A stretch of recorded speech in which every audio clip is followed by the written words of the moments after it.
Vou mudar, calma aí que eu vou mudar a chamada do vídeo, hein?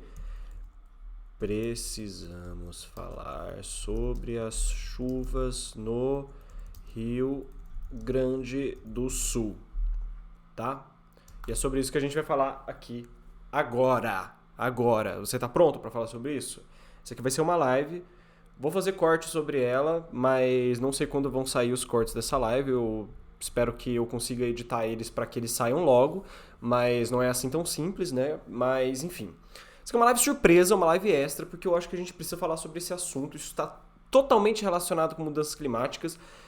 E eu acho que a gente precisa entender, né? A gente precisa entender esse assunto para a gente poder falar sobre ele. E a gente precisa entender esse assunto para a gente poder saber como agir com relação a esse assunto. Como é que a gente age com relação a essas chuvas do Rio Grande do Sul, né? Né, senhor Eduardo Leite, né? Não estava previsto, né? Realmente o nível das chuvas pegou a gente de surpresa, né? Enfim, a gente vai falar sobre isso aqui hoje. É um assunto importante, porque só vai piorar. Como eu disse, tem tudo a ver com mudanças climáticas. Então você que está aí, fica atento, esse vídeo vai ser um pouco mais dinâmico. Não tem slide, eu vou transmitir aqui direto os sites de notícia e comentar eles um pouco, tá? Os cortes não estão muito bem definidos, eu vou fazer depois a hora que eu terminar a live aqui. Então, você está preparado para falar sobre mudanças climáticas? Você entende sobre o tema? Quer entender melhor? Então já deixa seu gostei, se inscreve aqui no canal e vamos assistir o vídeo que tá da hora.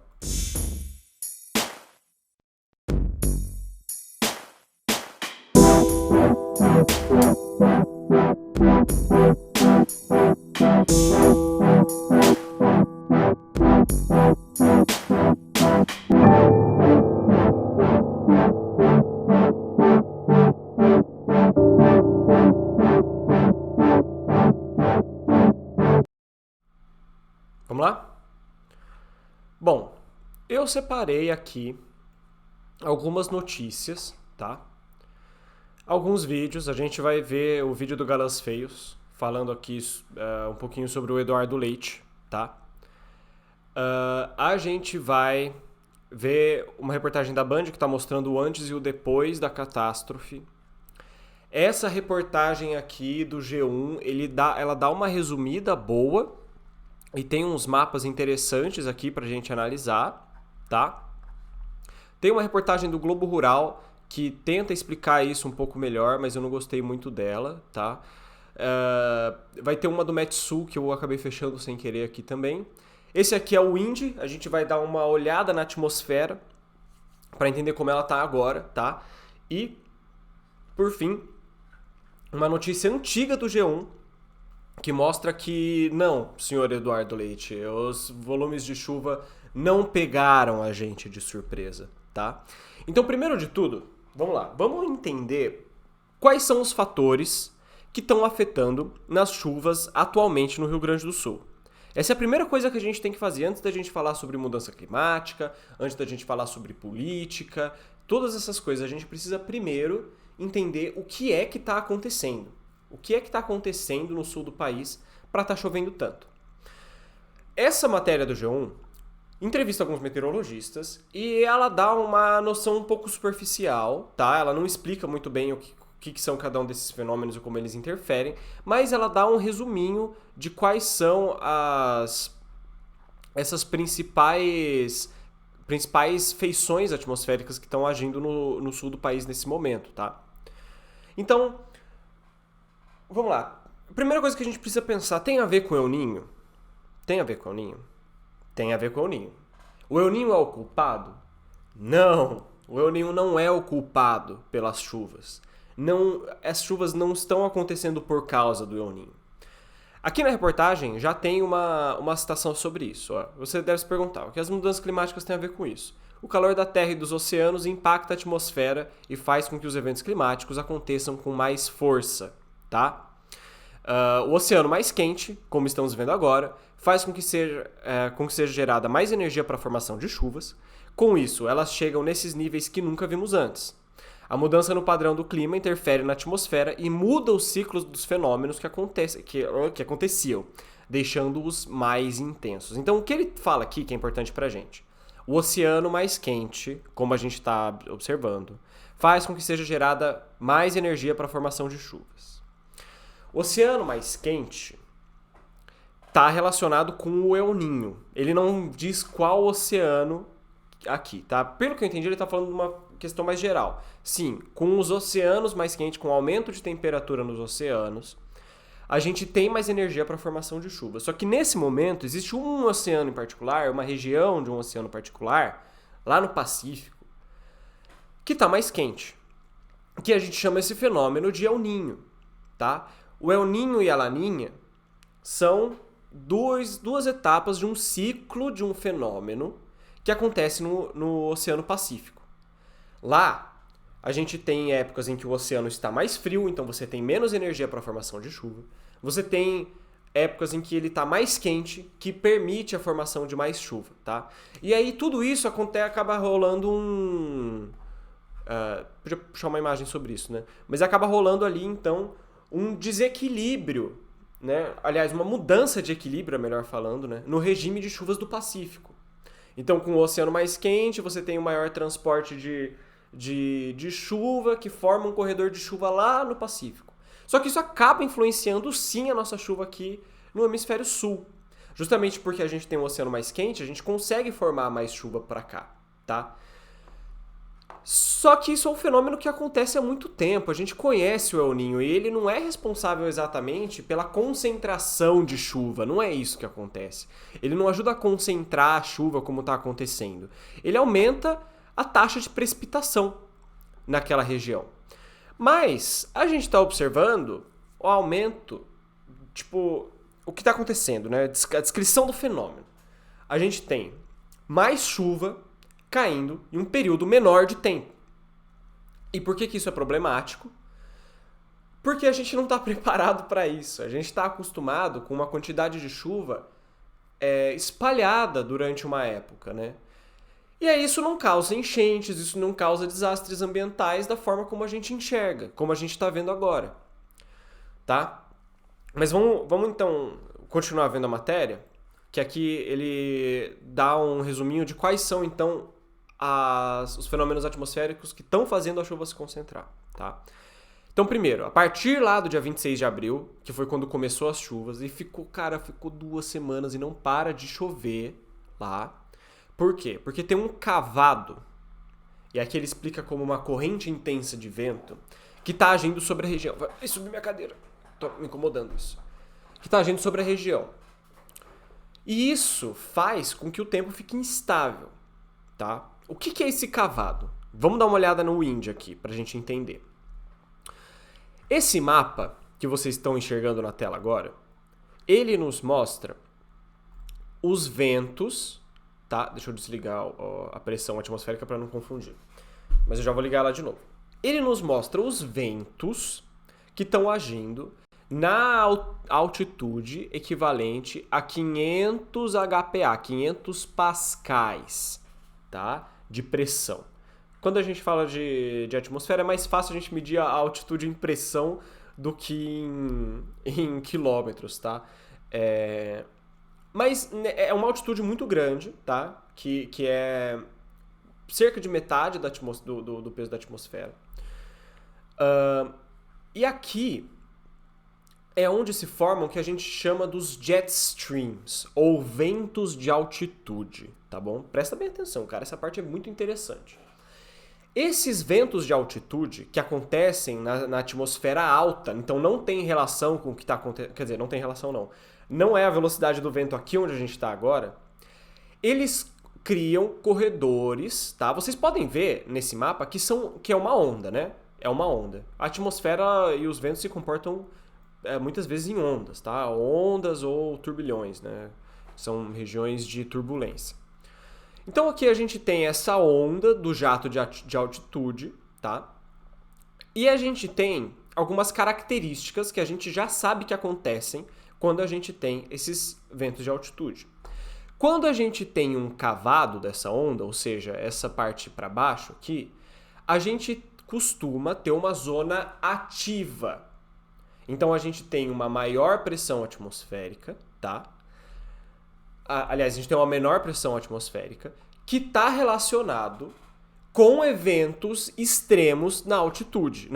Aqui na altitude não, caceta. Eventos extremos na atmosfera baixa. Então a gente tem eventos lá em cima que interferem aqui embaixo. Quando a gente vê desse cavado, a gente já sabe que tá rolando, que aqui provavelmente é uma zona ativa, onde tem chuva, onde tem frente fria, todas essas coisas. Se a gente vê uma crista da onda, a gente então vai observar uma zona de alta pressão e que é uma região inativa, tá bom? Então, ó, se eu ligar aqui a pressão atmosférica, a gente consegue ver esse H é de high e esse L é de low pressure, tá bom? High pressure, low pressure. Aqui no sul do Brasil, agora, a gente tem essa zona de baixa pressão, tá? Aqui no cavado. E a gente tem essa zona de alta pressão aqui na crista da onda, tá? Aí, o que acontece, né? Quando você tem uma zona de alta pressão e ela se encontra com uma zona de baixa pressão, a gente cria o que a gente chama de frente fria, tá? As frentes frias, elas vão acontecer justamente no encontro dessas duas características. Então, você tem uma zona de alta pressão que encontra uma zona de baixa pressão e aí a chuva se forma, tá? E aí a gente tem uma característica muito comum das frentes frias, que são alguns dias de chuva fraca, tá? Sem parar. E aí depois a gente tem um período ensolarado, por exemplo, em que você tem essa zona de alta pressão que ela não tem, que ela é estável. Ela não acontece fenômenos atmosféricos ali. Então começa a reparar, tá chegando frente fria, 2, 3 dias de chuva e logo depois, geralmente, a gente tem o céu todo limpo, mesmo que esteja frio, tá? Porque zona de alta pressão significa que a gente tem um ar gelado, denso, igual aos oceanos. Você que já assistiu aqui todos os cortes do canal, já assistiu a live aqui do primeira live do canal, sabe que tem relação com densidade. A gente tem um ar mais frio que desce e forma essas zonas de alta pressão. Inclusive é aí que está relacionado com os jatos de altitude. Porque é isso, você tem informações de massas de ar mais frias que descem, e aqui embaixo você tem formação de massas de ar mais quentes que sobem, gerando essas zonas de alta e baixa pressão, tá? E o que ele diz lá é que essa zona cavada já está perdurando há um tempo. Então vamos voltar aqui no tempo, ó, olha aqui. A gente foi lá pro comecinho de hoje, pro dia 5. A gente continua tendo essa mesma configuração. Eita, nós que eu dei uma aproximada bizarra aqui. Volta. A gente já tinha esse padrão com essa zona ativa de baixa pressão agindo aqui no sul do país. E isso tá há muito tempo, tá bom? Tá persistindo há muito tempo, ok? E por que tá persistindo há muito tempo? Vamos voltar para as outras coisas que ele fala. Tá tudo certo aí, galera? Tá tudo certo, né? Cadê o Audio Input Capture? Tá certo também? Calma aí que eu tô... Tá certo, tá com o microfone certo. Então, isso se soma com o corredor de umidade vindo da Amazônia, que aumentou a força da chuva. Bom, eu acho que essa história todo mundo já tá bem familiarizado, né? O Wind, infelizmente, cara, eu não encontrei esse nome dessa porra desse site, que eu consigo ver melhor, tá? Eu consigo ter mais tempo de arquivo pra ver. Eu consigo ver lá desde o dia 26 até agora. Eu queria muito mostrar isso pra vocês, mas eu não consegui achar esse site. Eu tô muito triste, então eu tenho que ficar com o Wind, pelo menos pra eu exemplificar o que eu tô falando, tá? Vamos mudar aqui, ó. Vamos ver. Acumulação de chuva, ó. Não é esse. Rain, Thunder. Vamos voltar no tempo aqui pra gente dar uma olhada. Aqui no caso da chuva, a gente não consegue mostrar como que ela se comporta nas diferentes altitudes, tá? Mas olha aqui, ó. A gente tem... Vou voltar aqui agora para amanhã, que a gente tem uma umidade maior lá na Amazônia, fica mais legal de ver, ó. Então, agora, daqui a algumas horas, a Amazônia vai estar com uma umidade extremamente alta. Vocês estão vendo que ela está com uma umidade alta? Porque a gente está falando de uma zona praticamente, né, equatorial, né? Tropical equatorial ali na Amazônia total. Nessa região da Amazônia, a gente tem então uma grande índice de evaporação ao longo do dia e formação das famosas chuvas do final da tarde. Então ali, o famoso pulmão do mundo, que não é verdade, mas você tem essa produção de vapor e o consumo dele durante a noite, produção, consumo, consumo, e a água vai sendo transportada. Então, essa chuva que vai sendo formada na Amazônia, ela é transportada na altitude, até ela chegar lá no Rio Grande do Sul. Não é a chuva exatamente, tá? É a umidade que é transportada. Existe esse corredor de vento que traz as coisas, dá pra ver esse vento aqui, Vou aproximar mais pra gente ver. Tá? Então você tem essa região da Amazônia que você tem, tá quase tudo parado, tá vendo? E os ventos que estão soprando na direção do sul do Brasil, onde eles se encontram aqui, né, junto com os ventos lá do oceano mais quente, aqui as coisas que vêm mais da região sul, formando essas zonas de baixa pressão aqui, tá? Então o que ele está falando no site é que essa umidade formada na Amazônia, tá, se encontra com essa zona de baixa pressão que está perdurando há muito tempo no sul do Brasil, formando uma chuva muito grande. Então aumenta o volume de chuva que vai rolar nessa região, tá? E aí a terceira coisa que ele fala é isso aqui, o cenário foi agravado por um bloqueio atmosférico, reflexo da onda de calor, que fez com que o centro do país ficasse seco e quente, deixando a chuva concentrada nos extremos. Então, volta aqui pro wind. Vamos dar uma olhada na temperatura agora, então. A gente já viu chuva. Para de dar zoom, caceta. A gente viu a chuva. A gente viu um pouquinho dos ventos de altitude. Vamos dar uma olhada agora na temperatura. Olha só. Então, a gente tem essa região no centro do Brasil que está muito quente, tá? Também está relacionado com a zona de baixa pressão, mas não necessariamente está relacionado com os jatos de altitude, tá? Nem tudo está relacionado com os ventos os ventos de altitude, justamente porque eles têm uma influência restrita. Se vocês notaram a hora que eu estava com ele aberto, eles são formados no polo e se restringem ali na região subtropical, tá? Agora, essa região central do Brasil tá com essa massa de ar quente aqui, justamente por conta dessa zona de baixa pressão que se encontra com essas outras, mas isso aqui é de hoje, tá? Eu não tô falando lá do dia 26. Mas é uma feição que perdura, tá? Vamos dar uma olhada aqui no vento. É uma característica que perdura, então você fica muito tempo sem vento nenhum, com essa região que ela é inativa, tá? Então você tem essa região que ela tem pouca ou nenhuma nenhum fenômeno atmosférico, tá?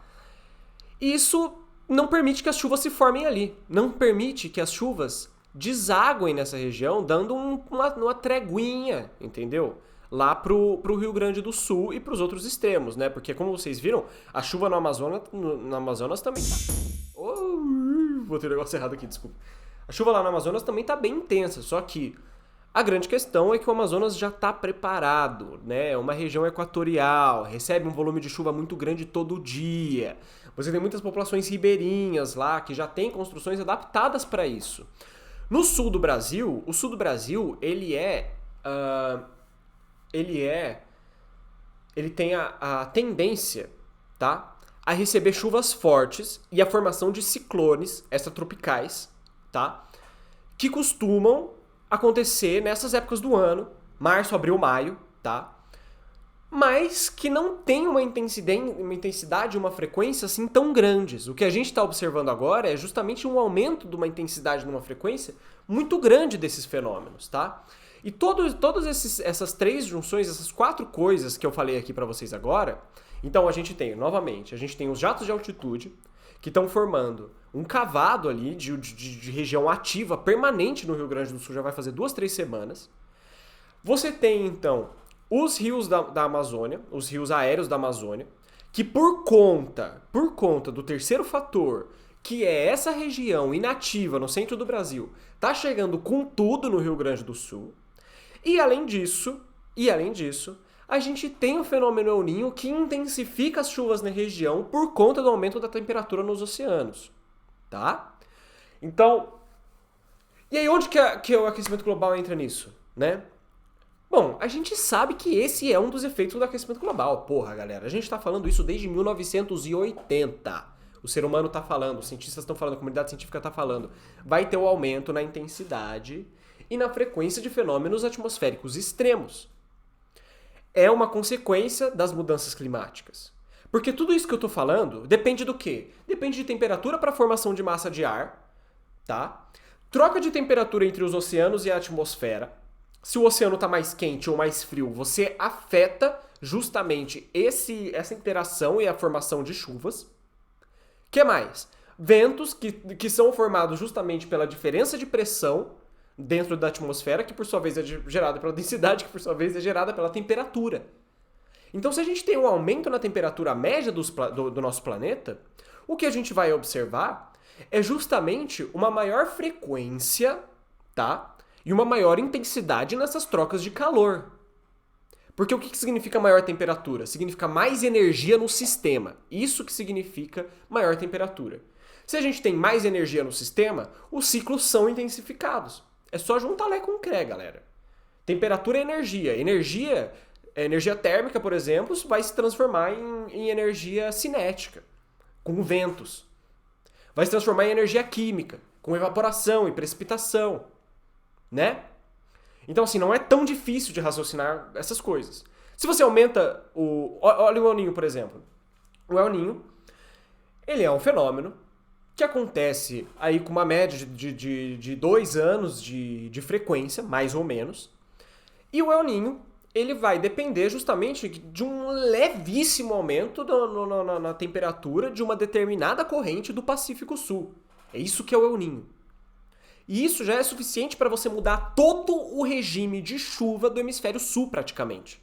Pode ser que lá no Oceano Índico, na galera do Oceano Índico, tenha uma relação menor. Eu não sei como que é a relação deles com o El Niño, mas aqui no Brasil a gente sabe que o El Niño muda o nosso regime de chuva. Todo ano se fala de El Niño. Todo ano se fala de Laninha. Todo ano se fala do momento estável, né, desse ciclo, em que o neutro, né, em que você não tem nem Laninha e nem El Niño. Mas a gente está sempre falando disso, a gente está sempre de olho. O Brasil é um país hiperagrário, com fenômenos atmosféricos extremos. É um país com fenômenos atmosféricos extremos. Você que cresceu com essa cabeça de que o Brasil não tem fenômenos atmosféricos extremos. Ai, graças a Deus que eu nasci no Brasil. Ai, porque não tem furacão no Brasil. Ai, porque não tem enchente no Brasil. Pô, o Brasil é um lugar que... É um dos lugares do mundo em que você tem... A região sul, principalmente, tá na zona de formação de ciclones extropicais, que é justamente responsável por esse tipo de fenômeno, tá? A gente tem um puta de um clima árido no centro do país, no centro-oeste, né? Na região nordeste, um clima extremamente agressivo para a vida, né? A gente tem climas intrincadíssimos, a Amazônia que você tem todo o transporte de umidade para o resto do continente, um lugar que chove praticamente todo dia, né? A questão é, as pessoas que estão aqui faz tempo, já estão acostumadas e a cultura se adaptou para o clima das regiões. Pode ser que a política não tenha se adaptado, mas as populações sim. A partir do momento que você tem uma mudança climática, a gente não está mais preparado, tá? Antigamente, o Rio Grande do Sul não encontrava uma intensidade dessa era de fenômenos atmosféricos, de ciclone extratropical, de chuva tropical. Não encontrava. Não encontrava com essa intensidade, não encontrava com essa frequência, mas existia. Existia plano de contenção fraco, né? Porque se fosse forte, agora a gente não estava tendo que lidar com isso. Eles, né? Enfim, felizmente eu não estou no Rio Grande do Sul e eu queria desejar toda a minha força aqui. Eu acho que eu estou fazendo esse vídeo... não estou fazendo esse vídeo justamente para conscientizar as pessoas de que a gente precisa fazer alguma coisa, tá? O mundo não acabou ainda, galera. A gente ainda vai ter que lidar com tudo isso. Vocês estão entendendo que a gente ainda tem tem que lidar com tudo isso. A raça humana, ao contrário do que algumas pessoas querem que aconteça, não vai ser extinta do dia para a noite com as mudanças climáticas. Não é assim que funciona. A gente vai ficar anos lidando com as consequências da Revolução Industrial de 200 anos atrás. A gente vai ficar anos, centenas de anos lidando com isso, tá? Só que quanto mais tempo demora pra gente agir, pior fica. Então, primeiro de tudo, senhor Eduardo Leite, seu estado precisa de... já devia ter tido há anos um plano de contingência e um plano de ação pra esse tipo de fenômeno. E sabe por quê? Eu vou falar agora pra você por quê. Você não precisa acreditar em mim. Sabe em quem que você vai acreditar? Se você quiser, né? Porque às vezes não acredita também. Você vai acreditar no relatório do IPCC, que é o Painel Intergovernamental para Mudanças do Clima, que existe, desde a década de 80. Que gera relatórios a cada 2 anos, se eu não me engano, a cada 3 anos, sobre como a gente acompanhando, né, as mudanças climáticas. Como que tá acontecendo, como que estão sendo as consequências, tá aumentando a temperatura, não tá, ok? E olha aqui, uma das coisas... Esse artigo, meu pessoal querido, é de 9 de agosto de 2021, falando das previsões do IPCC para a América do Sul. Em 2021 a gente já estava encarando os efeitos da mudança climática de forma muito mais intensa do que nos últimos anos. Já estava. A partir de 2016, 2012 na verdade, a gente já começou a ver as coisas pegando fogo, né? Em 2021 eles lançaram esse relatório falando que com o crescimento da precipitação média e extrema são observados desde 1960. 1960 a gente já observa o crescimento da precipitação média e extrema no sul e sudeste do Brasil, tá? Preciso lembrar de São Sebastião? Não preciso, né? Confiança média de que aumentarão a intensidade e a frequência das precipitações extremas, além das inundações causadas por chuva, se a temperatura global crescer de 2 graus ou mais, né?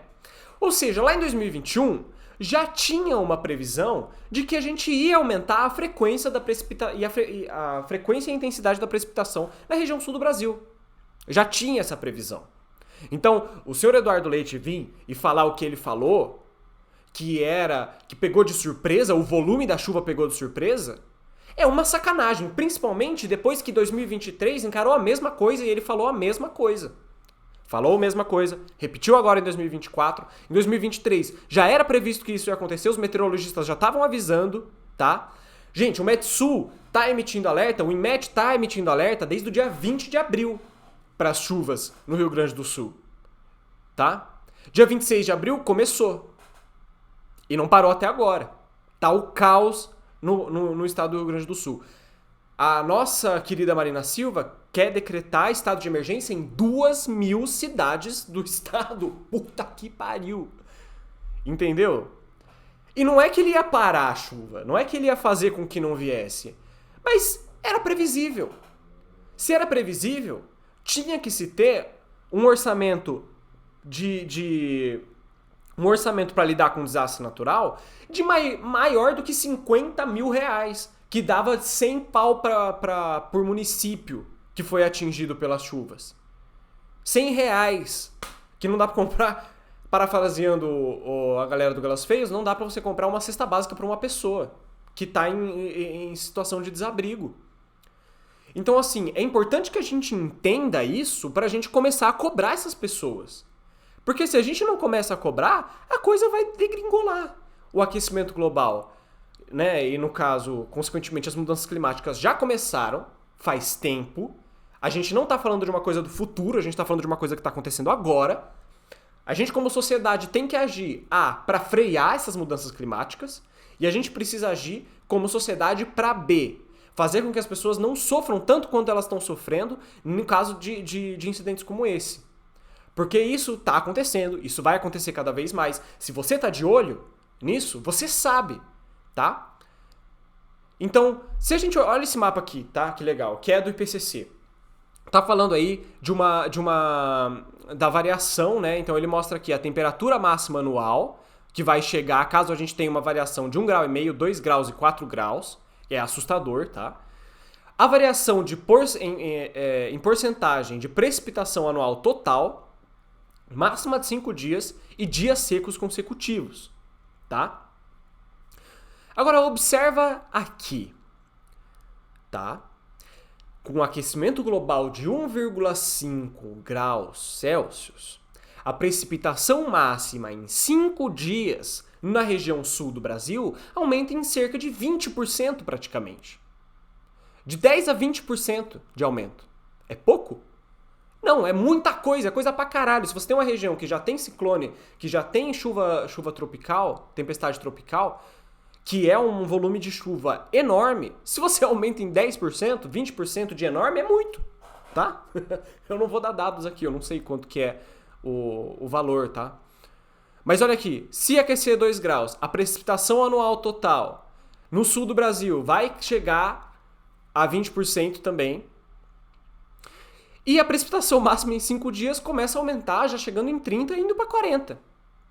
Tá? E aí, se aumentar o aquecimento global de 4 graus, aí acabou tudo para todo mundo, né? Aí é só caos generalizado. É chuva para sempre. O Rio Grande do Sul vai se tornar a Amazônia, e a Amazônia vai tornar claramente um deserto, que vai ter aqui uma diminuição de cerca de 40% na variação, uma variação de 40% na precipitação anual total. Isso é pouco? Não. Não é. Lembrando que a Amazônia é responsável pelo transporte de umidade para o resto do país, né? Então não é pouco. Não é pouco. Bom, deixa eu acessar aqui as transmissões. Deixa eu ver como é que tá rolando, se tá tudo certinho, tá?